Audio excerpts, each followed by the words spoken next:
Galera, meu nome é Yara, sou aluna do 7º semestre, estou cursando Direito aqui na EPD e hoje nós trouxemos o tema sobre a prova da OAB, sobre as questões que mais caem, sobre as dúvidas que nós alunos temos. Então eu peguei algumas perguntas do pessoal da minha sala do 7º semestre para serem respondidas aqui com o professor Pedro Benato.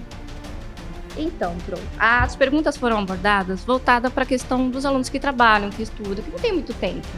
Querendo ou não, a gente mora um pouquinho longe para chegar na faculdade. Então, por essa questão da falta de tempo, a gente abordou as perguntas voltadas nisso. Então, dentro dessas perguntas, uma que eu achei muito interessante, que não está aqui, mas que me fizeram recentemente, foi: a OAB, quando a gente pode fazer inscrição? Por quê? Temos vários questionamentos sobre. Você pode fazer a inscrição no 8º semestre, eu estou no 7º, ou você pode fazer a inscrição somente no 9º? Vamos lá. Eu faço parte da OAB, no Tribunal de Ética, e já participei de algumas coisas do exame de ordem. É um prazer estar aqui com vocês de novo. Isso a gente tem que fazer a análise do edital, né? O exame de ordem, são 3 exames por ano, e o edital ele vem aí a cada 3 meses, 4 meses numa média, e atualmente, nos últimos exames, ele traz a obrigatoriedade do aluno estar matriculado no 9º semestre. É óbvio que alguns alunos o que fazem? Eles no 8º, se está perto do final do 8º semestre, ele se inscreve porque ele fala que já fez a rematrícula para o 9º. Mas o correto é que ele esteja matriculado e cursando o 9º semestre. É óbvio que se esse aluno do 8º ele acaba por alguma situação sendo aprovado, ele vai tentar e falar: olha, eu estava já matriculado no 9º. E a OAB ela acaba olhando isso com maus olhos, mas eu nunca vi problema. Mas o que vocês têm que saber devem estar no 9º semestre. 9º, 10º e os que já acabaram o curso. Tá. Bom, a pergunta número 2 aqui dos alunos foi: seria interessante iniciar os estudos pela matéria que mais gostamos? Eu particularmente gosto de tributário. Deus do céu. Seria interessante ou não?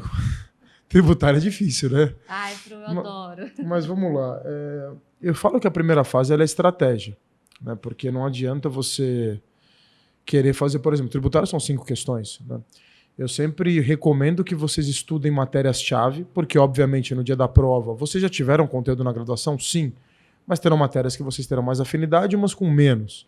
Então, você tem que atingir matérias de tamanho médio e pequeno. Ética, direito e processo do trabalho, constitucional, administrativo, tributário, porque por elas estarem no eixo da Constituição Federal, por mais que tributário ainda tenha um código próprio, quase tudo está na Constituição Federal.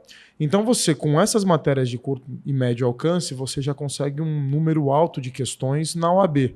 Obviamente, direito civil, processo civil, direito penal, processo penal são importantes, mas são matérias gigantes, né? Então eu acho que você tem que se preparar com o que gosta, mas também não focar somente no que gosta. Peguem as matérias de médio e curto alcance, porque elas que trarão aprovação para uma segunda fase. Existe um mito muito grande sobre a matéria de constitucional ser mais fácil para a OAB. De fato porque tem muitos alunos que dizem: eu vou prestar constitucional porque é mais fácil. É uma pergunta bem capciosa e assim, por que eles falam isso? Por causa das estatísticas da OAB. A matéria que mais aprova estatisticamente aí nos índices da Fundação Getúlio Vargas é constitucional, e a que mais reprova está entre direito do trabalho e direito penal. Por quê? Porque geralmente são os que mais escolhem. Os candidatos naturalmente vão para penal e trabalho, né? Então, com um número maior de candidatos, obviamente um número maior de reprovações. Eu acho que a segunda fase ela tem que ser feita no que você gosta. Porque eu brinco, você falou tributário, eu tenho pavor de direito tributário e direito penal, pavor. E aí você imagina que numa segunda fase você vai encarar 2, 3 meses só vendo aquilo. Eu sempre falo que a segunda fase ela é treino, e um treino do que você gosta. Fica mais fácil e menos indolor. Não adianta eu chegar lá e falar: vou fazer tributário, porque são 7 peças. Não sei, eu estou chutando, tá? Isso é de trabalho empresarial. Mas eles falam que é um número reduzido de peças. São tantas peças, eu vou fazer tributário porque talvez seja fácil. Não, mas imagina que eu detesto tributo, imposto, taxa. Como é que eu vou ficar 3 meses estudando apenas isso? Então é um mito você falar: constitucional é mais fácil. Se você gosta, vai ser mais fácil. Se você não gosta, não adianta. Você tem que fazer o que gosta. Certo. Tem a pergunta número 4, que diz que o que é mais cobrado no exame da ordem? Na verdade, na primeira fase ele é dividido, né? São várias matérias. Agora a gente teve a entrada de constitucional e financeiro, e aí você soma-se as outras 17 matérias que tínhamos. Internacional, filosofia, trabalho, processo de trabalho, tributário. Então, assim, as matérias são divididas. Você tem ética, que são 8 questões. Então, assim, todas as matérias, elas caem com pouco ou muita incidência. As que mais nós temos volume são as matérias que eu chamo de chave. Civil, trabalho, penal. Porque elas se desmembram em direito material e processual de ambas as matérias. E aí você tem um número maior de questões se a gente for fazer algo mais comum. Mas ele é bem dividido, as matérias aí elas são bem divididas aí dentro do exame. É necessário cursinho preparatório para prestar o exame? Olha, para a primeira fase eu entendo que não, né? Eu falo como professor de EPD, os nossos índices são absurdamente altos, né? Eu estou com um pessoal no 10º e também do semestre passado que 95% já tem a OAB. Então não acho. É óbvio que o aluno às vezes ele fica desesperado e acaba se matriculando em um ou outro cursinho. Mas a base para a primeira fase vocês têm toda dentro da graduação. Você perguntar para mim, Pedro, e na segunda fase? A segunda fase depende muito do seu eu interior. Eu falo isso porque é como tirar uma habilitação, é como você dirigir. Talvez você nunca mais dirija da forma que você dirigiu na prova do Detran. E o cursinho pode ser que ele te ensine aquela metodologia que a OAB pede. Sim. Mas eu creio, inclusive, que pelo menos aqui na graduação, os professores também já lecionaram em cursinhos, eles têm total preparo para que você saia pronto para uma segunda fase também.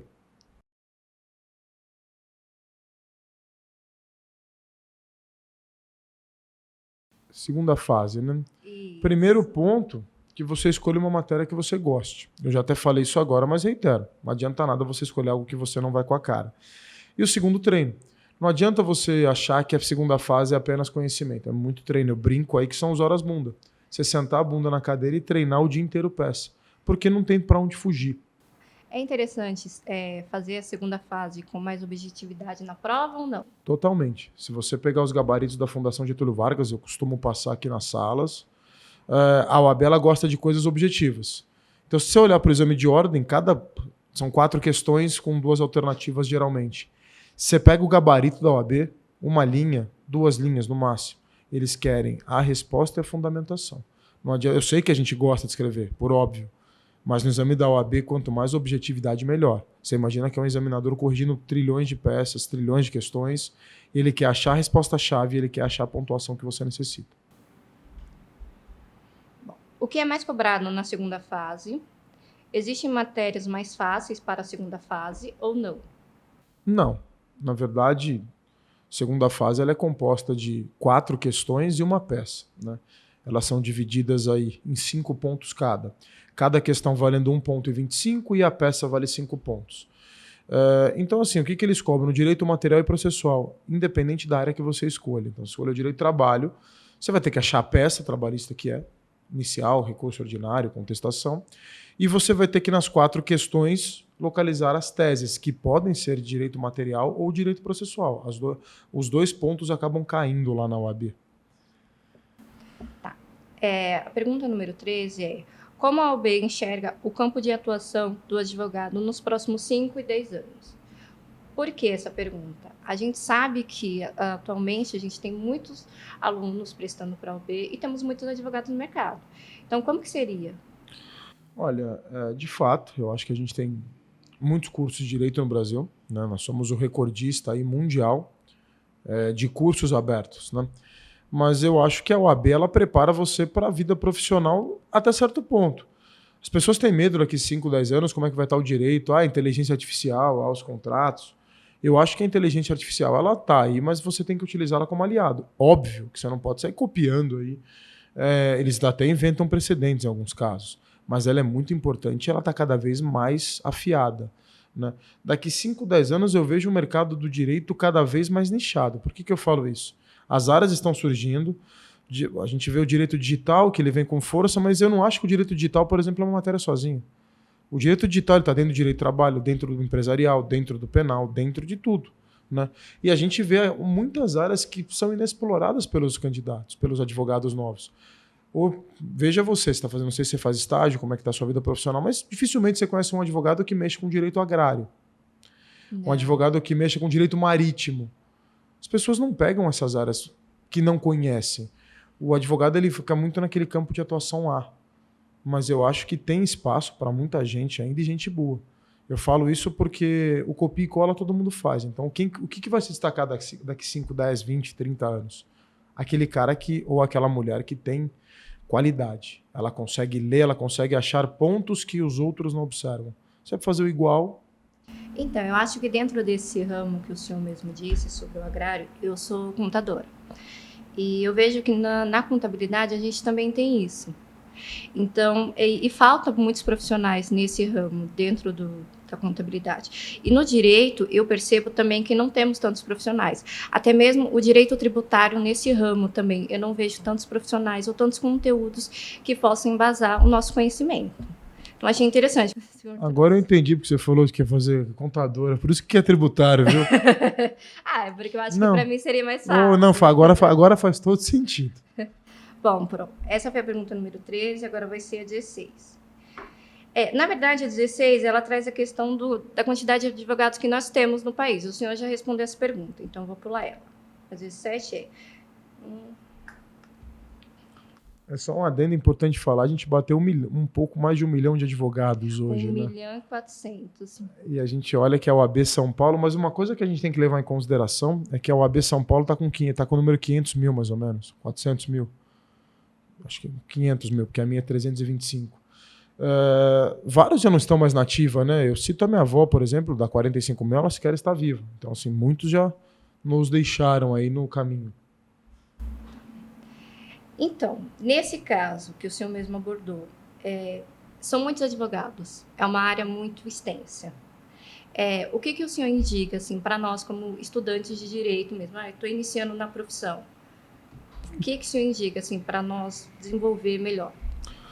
Cara, eu acho que no começo da profissão, vocês têm que acreditar em vocês. Eu acho que o advogado no início de carreira, ele passa por provações. Eu falo para vocês na sala de aula que o exame de ordem é o primeiro desafio que vocês terão na vida.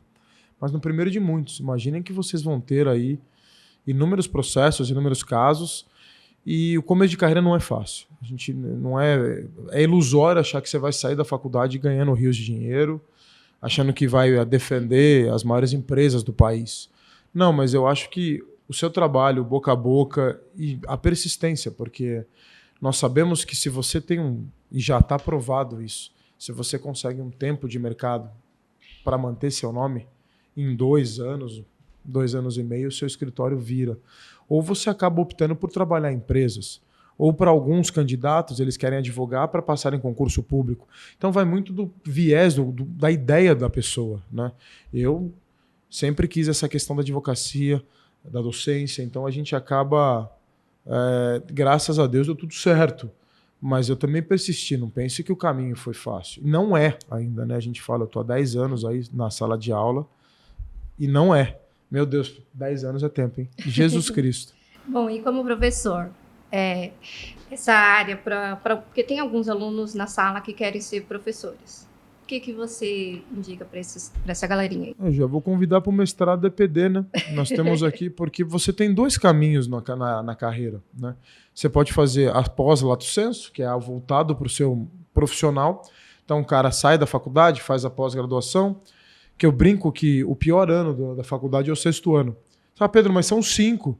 Sim, o primeiro pós-OAB é terrível, porque você vê que falta muita coisa, você fala, meu Deus, isso eu não vi, não conheço, e você começa a se autoprovar. E aí alguns optam pela pós-graduação lato sensu. Vou fazer direito de trabalho, inclusive eu fiz aqui na própria EPD, a minha primeira pós, em 2014. E a gente acaba advogando na área que gosta. E agora eu quero ir para a docência, você tem que buscar os caminhos acadêmicos. Aqui no Brasil você procura o mestrado, a EPD fornece o mestrado, aqui nós temos um mestrado muito forte, sob a direção do professor Ricardo Castilho e coordenação do professor Flávio Tartucci. E depois, acabando o mestrado, você pode galgar para um doutorado. Eu acho que são os caminhos naturais de uma docência. Eu fiz o meu mestrado, eu fiz meu doutorado e estou aí, mas eu comecei a dar aula como mestrando. Interessante. Professor, sobre o índice de reprovações que nós temos na OAB, que a cada ano que passa aumenta mais e mais. Qual é a sua percepção sobre isso? Olha, eu sou meio crítico a uma parte, porque eu acho que a prova ela tem que ser justa para o candidato. Sim. E às vezes uma prova ou outra eu não vejo de forma tão equilibrada, se assim posso dizer.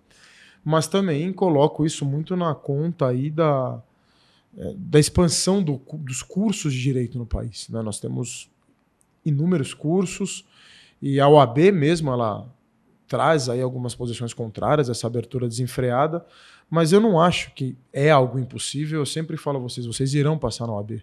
A estatística aí de reprovação está uns 80%, 82%. O que a gente fala, 18%, o que significa que na média a cada 3 exames você passa.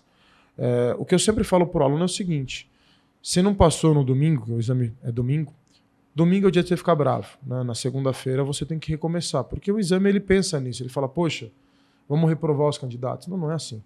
Você não fez 5 anos de faculdade para simplesmente largar porque fui mal na prova, não presto.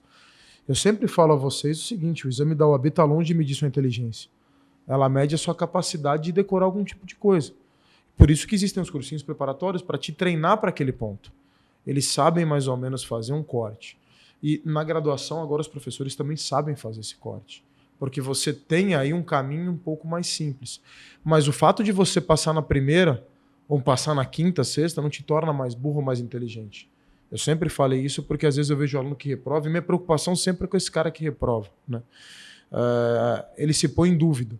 Fala, mas eu não sirvo para o direito. Pô, bicho, você ficou 5 anos na faculdade para falar que não serve? Ninguém pode falar que você não serve. Eu sempre cito um grande amigo meu que é procurador hoje, e ele falava em sala de aula uma coisa muito interessante, foi meu colega de docência. Ele falou, demorei 12 anos para ser procurador. Ele falou, fiquei 12 anos estudando. E todo mundo desistiu de mim, assim, em certo momento. E falava que eu não servia para isso. Hoje eu sou procurador. Ele começa como promotor, fui promovido a procurador.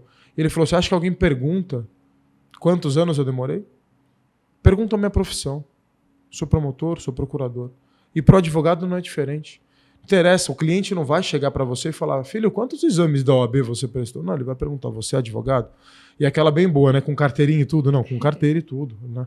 Mas então eu acho que a persistência vai levar vocês aí ao sucesso. Então o recado que eu deixo, o exame da ordem, ele não é um monstro, né? Ele é um instrumento, mas ele é o primeiro desafio da carreira de vocês. Vocês vão passar por ele, vão passar com toda certeza, seja na matéria que escolherem, espero que seja direito do trabalho. Dou uma colher de chá para o empresarial, para o resto é mais complicado. Mas é o primeiro de muitos, né? Você passa também pelo TCC na graduação, que é a monografia, passa pelo exame de ordem, você fala, nossa, eu brinco com os alunos, eu fui na formatura deles há pouco. Ah, Pedro, acabou, né? Eu falei, não, agora começou. Agora você vai entrar na vida profissional de verdade, o 6º ano. Eu falei, eu sinto saudade, você acha que eu não tenho saudade da minha época de graduação, que eu tinha 5º ano? Eu falei, meu Deus, a gente acaba sentindo saudades, porque a vida profissional é complicada, o mercado é difícil. Mas vale a pena, vale a pena. No final dá tudo certo, né? Tem aquele dia, se não deu certo, não chegou, meu Deus, isso é breguíssimo, né? Mas é verdade, eu acredito muito nisso. Então, o recado que eu deixo é sempre esse. O exame da OAB ele é um dos desafios que vocês terão. E eu sei que no 7º semestre, 8º, vocês já começam a pensar nele. Você fala, meu Deus, está chegando aquele negócio. Na verdade, a gente já está começando a surtar com isso, porque tem OAB, tem TCC, aí a gente entra nessa bolha e entra no desespero. Mas vou falar uma coisa, vai dar saudade. Ah, vai. Eu sempre penso, eu não saí da sala de aula. Eu me formei em 2012 e continuo na sala de aula. Eu voltei na sala de aula em 2015 e nunca mais saí, né?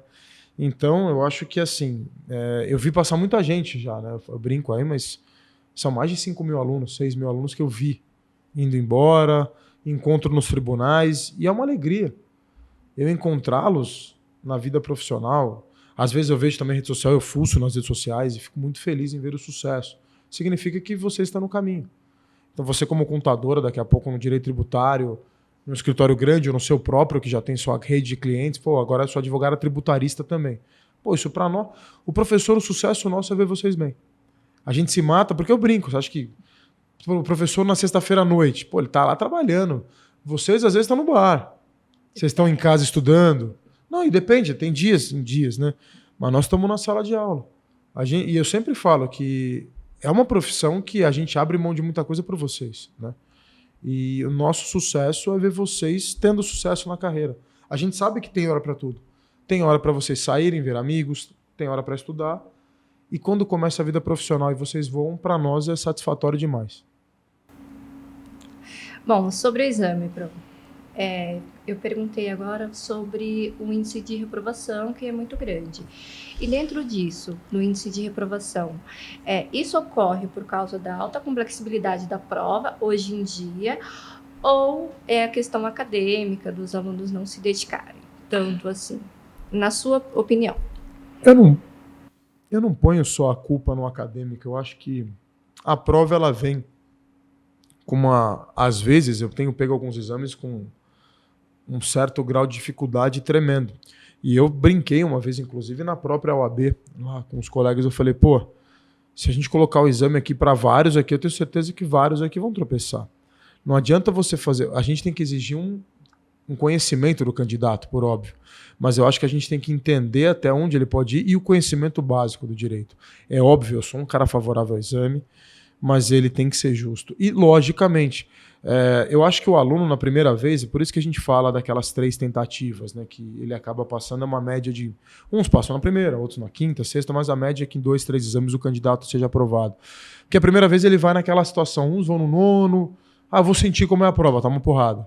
Então, assim, na segunda prova ele já vai um pouco mais assim, pô, passei na trave, mas agora eu tô me preparando, no terceiro ele vai. Então, assim, eu acho que não é só a falta do aluno, eu acho que a gente tem um mix de coisas, né? E cada um tem sua realidade. Eu não posso simplesmente falar e colocar que é geral, porque eu não sei a realidade de cada um. Cada um tem suas dores, cada um tem suas dificuldades. Então, assim, é o que você falou, às vezes você sai de muito cedo, chega em casa morto, tem família, casa, não é fácil. Né? E ainda um se alia com a faculdade, quer tentar prestar no final, então você alia mais um desafio junto aos outros, os empregos. Então não dá para você simplesmente jogar a culpa no candidato. É muito fácil, né? A culpa é do candidato. Não, nunca é. Às vezes ele pode cometer um deslize, mas ele vai entrar no eixo. O cara que quer, a mulher que quer, ela vai entrar no eixo. Salvo se ela tiver alguma situação psicológica, eu sempre também recomendo. Procure ajuda, não largue o exame. Você fez 5 anos de curso, não é para largar isso aqui. E as pessoas às vezes acabam desistindo. Falam, quer saber, não vou prestar mais a OAB, vou viver a vida. Mas você vai conviver com uma vontade pro resto da sua vida. Não é possível que a pessoa que fez direito... tudo bem, tem um outro realmente que não tem vontade, fez para entender. Mas a grande maioria, não é possível que não tenha o sonho de tirar a carteira da ordem.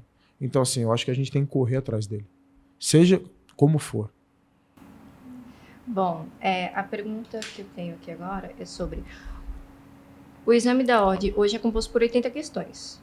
Uma peça processual e 4 questões dissertativas. A OAB acha que o conteúdo pedido é adequado para a aplicação do exame? A OAB, na verdade, assim, não é muito fácil também você fazer uma prova de 5 anos de faculdade, né? Ela entende, porque teve uma época, muitos anos atrás, eu não peguei isso, eu prestei a OAB em 2011, mas a OAB, ela fazia a prova oral, inclusive, né? Tinha os candidatos que faziam uma prova oral e depois eram ou não aprovados.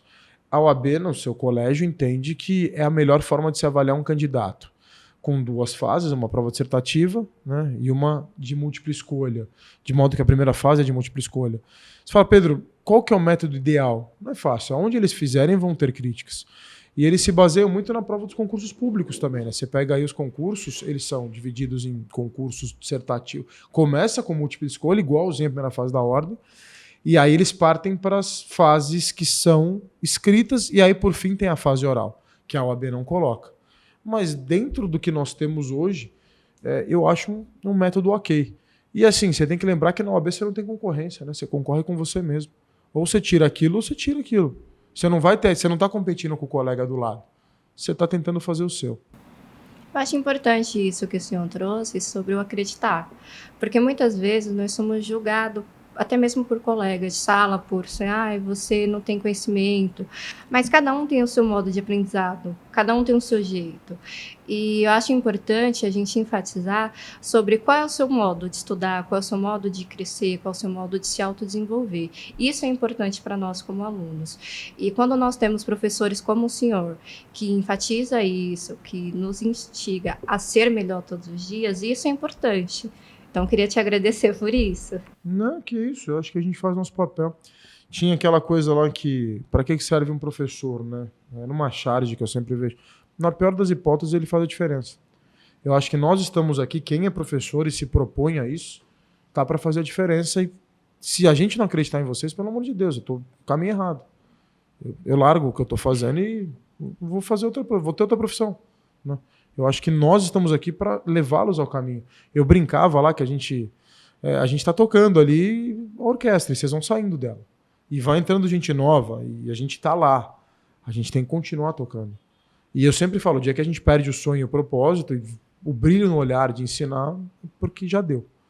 Então, assim, eu espero não perder tão tempo. Eu estou com 36, daqui uns 50 anos, tá bom? Aquele velhão dando aula bacana, uns 80, 90. Mas enquanto tiver saúde, vamos lá, né? Ah, sim. Bom, eu queria te agradecer. Essas eram as perguntas que nós tínhamos. E eu queria que o senhor deixasse um recadinho para a galerinha que está fazendo a OAB agora, e até para nós mesmos que estamos no 7º semestre, que ainda temos aquele desespero do TCC, da OAB, de tudo. O que eu deixo, primeiro, agradecer pelo convite, né, pessoal do EPD. É sempre uma honra estar aqui com vocês. Cara, o recado que eu sempre deixo é aquele que parece piegas, né, mas não deixa ninguém falar que você não é capaz de algo, né? E você tem que acreditar nos seus sonhos. Quem se define se limita, né? Então eu acho que se você pensa numa carreira pública, numa carreira de sucesso na advocacia, na docência, basta você acreditar. Você não precisa que o outro acredite. Se você acreditar em você, já é o primeiro passo. E aí você fala, às vezes eu não consigo estudar, Pedro. Tudo bem, mas sempre vai ver o amanhã, né? Então amanhã é o dia de recomeçar. Hoje deu tropeço, amanhã de novo. O dia que a gente parar de acreditar em nós mesmos é porque as coisas estão erradas. Então continuem que vai dar tudo certo. Obrigada, Pro. Obrigado, eu.